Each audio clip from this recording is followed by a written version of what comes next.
with no further ado, Reese, if you could take us away, thank you so much. And if you could provide your own introduction as well, that'd be amazing.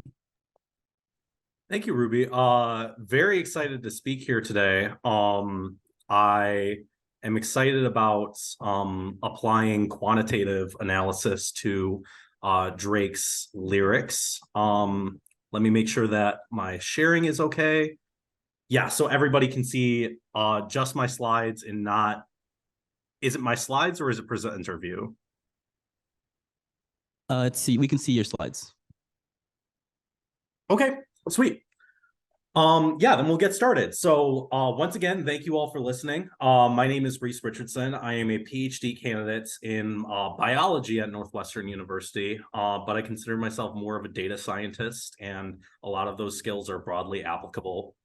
So today I'm going to be talking about how we can use information theory to decide which words matter the most in Drake's lyrics.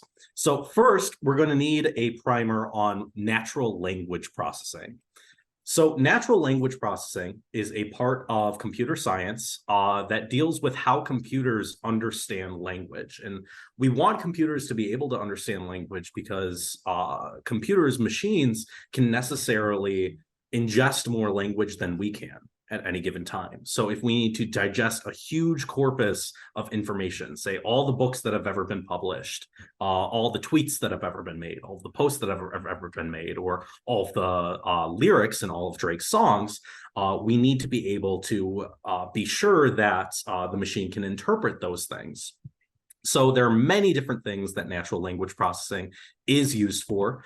Among them, we have document classification. So trying to decide this is a policy document, this is an opinion document, et cetera, et cetera. Sentiment analysis, which is used for stuff like hate speech detection on social media platforms, image to text, speech to text, text to speech, text to image, and large language models, which are all things that we're thinking a lot about recently with the advent of DALL-E and ChatGPT, where you directly have this task where you have a computer that has to understand what you're saying and then also put out an interpretable input. And whether or not that understanding is real is up for debate. But that's not the point today. We're going to walk it back towards the very beginning so that we can get a fundamental understanding before we can graduate to these higher tasks of text generation and whatnot.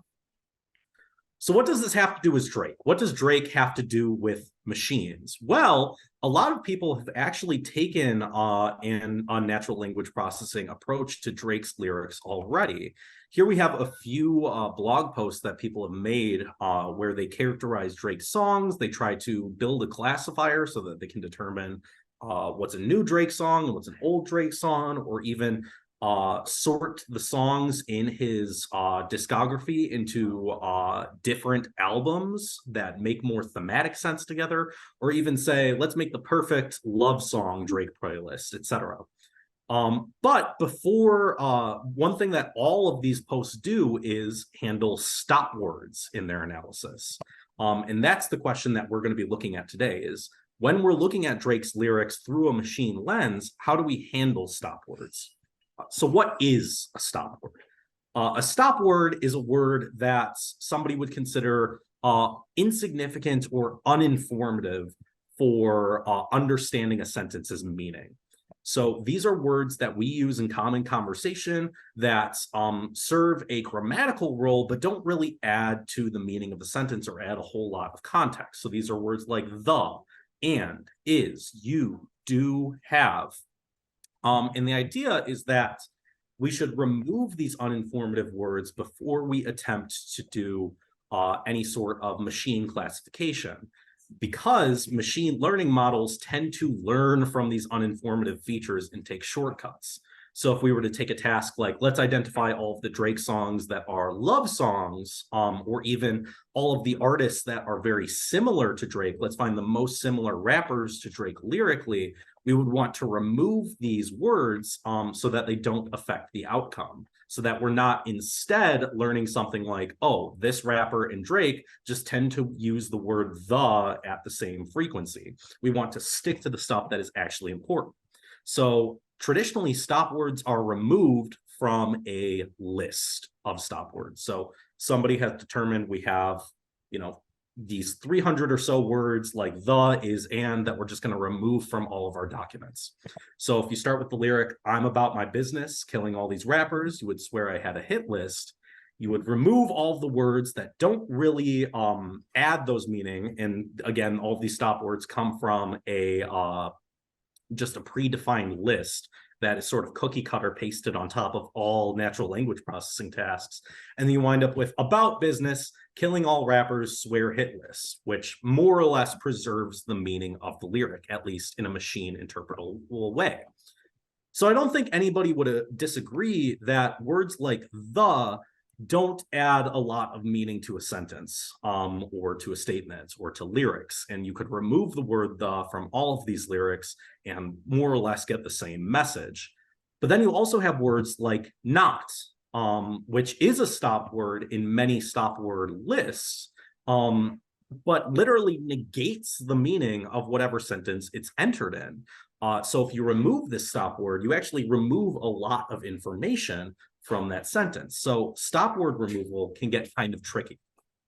And that's actually where my advisor came into this. My advisor, Luis Amaral, developed an information theoretic approach to stop words that you can use for basically any corpus of text. And I'm going to be applying it to Drake's lyrics, and I'll explain that in a second. But basically, the principle behind this approach is if you have a word like the is going to be spread across all songs in a more or less even way. It's going to have the same frequency across all of these lyrics, to the point where if you were to take all of the instances of the word the and then remove them from the songs and then pepper them back into the songs randomly, the distribution of occurrences of the word the between the actual distribution and the random distribution would be more or less the same. Whereas if you take a word like brand is used many times in very few songs and very few times in many songs. So the distribution's a lot more skewed. So if you were to take that skewed distribution and then distribute it evenly over all of the songs, those distributions would look entirely different. And then on the very extreme end, you have words like Houston, Atlanta, Vegas, which occurs like 22 times in only one song, aptly named Houston, Atlanta, Vegas. So the distribution of words for Houston, Atlanta, Vegas looks very different from its null distribution if it were just randomly distributed. And the difference between those two distributions, which we measure with something called Shannon entropy, tells us how much information that word encodes. So a word like Houston, Atlanta, Vegas would be considered very informative, very meaningful, whereas a word like the would be the opposite, because it's not that different than if it were just used randomly within the song. So we take this approach and we'll apply it to a corpus, a body of text composed of Drake's lyrics. So for this corpus, I took all of 19 of Drake's projects, which includes solo albums, compilation albums, EPs, mixtapes, and playlists. I did not include collaborative projects like What a Time to Be Alive or Lost, and For All the Dogs just came out, so I was not able to include that. And I collected all of the lyrics as they appear on Genius. And then we have a corpus of 275 unique songs. Some songs occur between multiple projects. And I was not able to make a distinction between lyrics performed by Drake and lyrics performed by other artists. But I was able to confirm that 90% of these lyrics are, in fact, performed by Drake. So one thing that would be important is try to identify the speaker in this text, but that would be beyond the scope of this work. So taking this corpus at a high level, what do we find? Across all of his songs, Drake has used almost 9,000 unique words over 140,000 times. And that usage is very skewed. So the 5% most frequent words in the corpus, words like the, you, and, accounted for almost 80% all of the occurrences of words in that corpus, which more or less matches the inequality and distribution of words in regular human speech. Interestingly, the most frequent word that Drake used was you. It accounted for almost 4% of all words. And for most people, the most frequent word that is used is, in fact, the. So this implies that there's something different in the way that Drake uses these words, where he tends to address the listener directly, and that shows up in you being pushed to the top of these of this word distribution.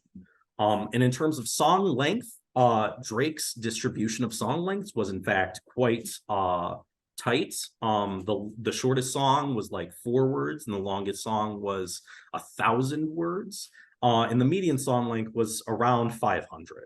And there is a very tight distribution around here. Drake does not release very long songs at all, and he tends to stick to the same length across his discography. So what about the information content of these words? So this diagram here on the horizontal axis shows the number of times that a word shows up across all of these songs. And then the y-axis shows the entropy of that word, where the blue line is the entropy of the distribution of the word itself, and the orange line represents the theoretical distribution if you were to distribute the word randomly. So the way you read this is the farther the word is below the theoretical distribution, the more information content that word encodes. So if I turn on my pointer here, you might be able to see words like whoa will have a lot of information content, and words like shots, weed, lesbian encode less information content. So the farther you are from that theoretical distribution, the more informative your words are. And those are ideally the words that we want to keep if we're going to be doing machine learning on Drake's lyrics. Here's some of the words with the highest information content, the words that, according to the distribution across songs, Drake is using the most meaningfully. You have words like trying, faded, dollar, brand, and you can see that these occur many times across very few songs. Their distribution is very skewed. And then on the other side, we have words that, according to our information theoretic approach, encode less information because they're really only used one song at a time, once in one song. So these include words like rapper, Memphis, future, album. And one weakness of this approach is that these seem like these should be meaningful words, but according to this distribution, if we were to use information content to decide what is a stop word and what is not, these would be the first words to go. But we also can't rely on a stop word list, and I'll show you why that is.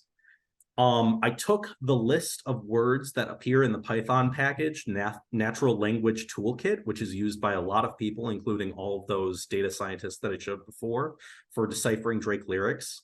That's just a static list of words that they apply to all tasks. But you can see there are traditional stop words like yours, you'd, you'll, that appear in the top 5% of words with the highest information content. So if we were to remove these words from the lyrics, we actually lose a lot of information about what Drake is saying. And with these words that are contractions of you, Drake's relationship to the listener, which, as I suspect, is much stronger than you would see in other artists' lyrics. So for conclusions, the first one is, again, that Drake tends to orient his lyrics towards the listener. He tends to address somebody directly or have a specific subject in mind that he's communicating a message to. And I think listening to basically any Drake song that could even be considered a love song, that is plainly apparent. And we also learned that if we're going to be using quantitative approaches to Drake's corpus and works in the future, that we really shouldn't be using cookie cutter approaches, because stop word lists, like the one used by Natural Language Toolkit, tend to not be tailored to the artist that they're being applied to. And we've shown that many stop words that appear in those lists are actually quite informative for within Drake's corpus, and probably in song lyrics in general. one thing that troubles me about this approach is that a lot of the most informative words are words that appear in the chorus of a song, which is usually repeated many times, and that's not unique to Drake. That's unique to many artists. So it really begs the question if traditional stop word removal approaches can be used for song lyrics, or if another approach needs to be developed for these bodies of text that tend to contain these repetitive sections like choruses and bridges. Um, and I just covered that part about handling choruses with natural language processing and the problems that it can engender. So with that, I'd like to thank you all for listening. This is certainly an interesting topic, one that I have not delved into before. But if you want to read the paper in its entirety and learn more about which words are most informative, you can scan this QR code up here, and I'm available at that email. Thank you very much for listening, and I'm happy to take questions. Thank you, Reese.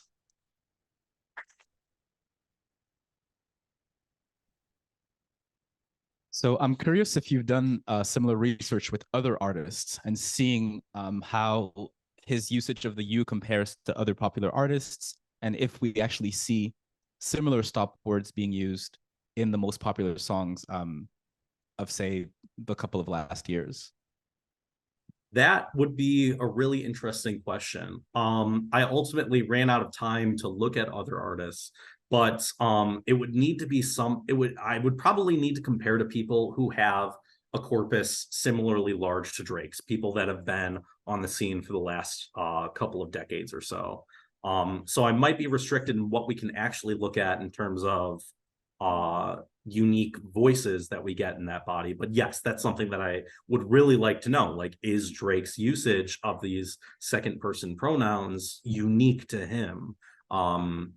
Or are other rappers doing it all the same? Like a lot of people say that, you know, Drake makes lyrics for thinking about her, whereas somebody like Kanye writes for thinking about yourself or thinking about him. So I'd really like to see, are those two bodies diametrically opposed? But yeah, you're exactly right. That would be a future direction for work like this. Is there a significance of the prominence of words like, you know, baby or you? Generally speaking, do we see what does that tell us, in your opinion, about the direction or the tone of his writing and his lyrics? Right. Well, he's certainly not using these words superfluously. So the word like whoa, for instance, that's more or less an interjection. It doesn't really add much to the meaning of the lyric itself. But we can see that it encodes a lot of information content, which suggests that he's using it purposefully. And words like love, words like baby, they're used very often in the lyrics, and that would suggest that they should be used more or less randomly, a lot like the word the or and. But in fact, they're not. So I would say, yeah, that points to an intentional usage of these words in a way that belies what other rappers might use them for. But I'm not really sure. Like I said, we would really have to compare to other rappers to see where we go from here and how words like love, baby, whoa, you compare between different artists. Any questions from the crowd here?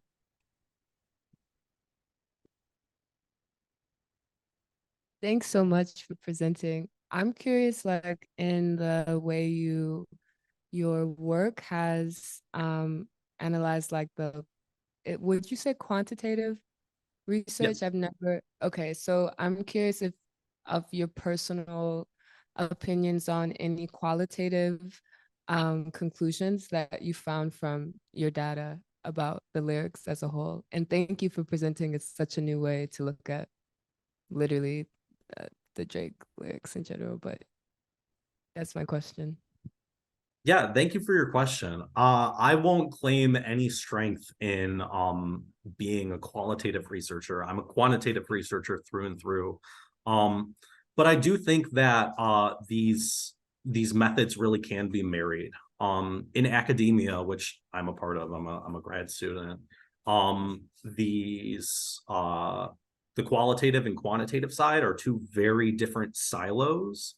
But there are opportunities for bridging that gap in stuff like this, right? And I think that that gap also shows up when we talk about stuff like AI, like large language models like ChatGPT and Llama 2, where they're built by quantitative researchers, but the implications and the usage in the societal context of these tools is largely determined by people thinking with a qualitative lens.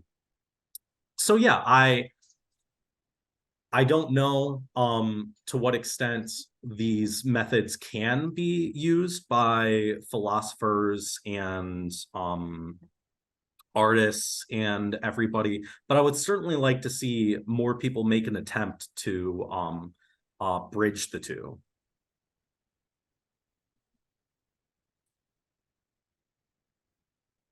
Reese, thank you so much. If are there any other questions?